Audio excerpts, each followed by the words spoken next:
Assalamualaikum everyone! How are you? Ayan, maganda yung araw. At tapos, syempre, nakasumbrelo ako para hindi masira ang ating muka.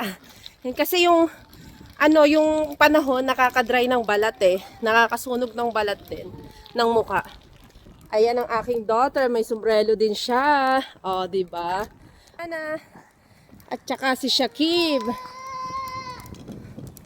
Ayan. Na! Oh. Ayan. Sundin na namin yung aking mga anak. Oh, diba? Oh. Ayan, ito na yung damit kong pinlansya. Oh. Oh, siya, ang ganda mo ng araw. Oh. Siyempre, mas maganda pa tayo sa panahon. Oh, ang daughter ko. Hey! Ayan si Shamil. Ang ganda ng panahon, oh. Tingnan pa siya. Ang daughter, still intact. Ang salamin. Oh. Cherry yan eh. Ayan, oh. May marami ng bunga. Ayan, oh. Oh, magche-cherry yan.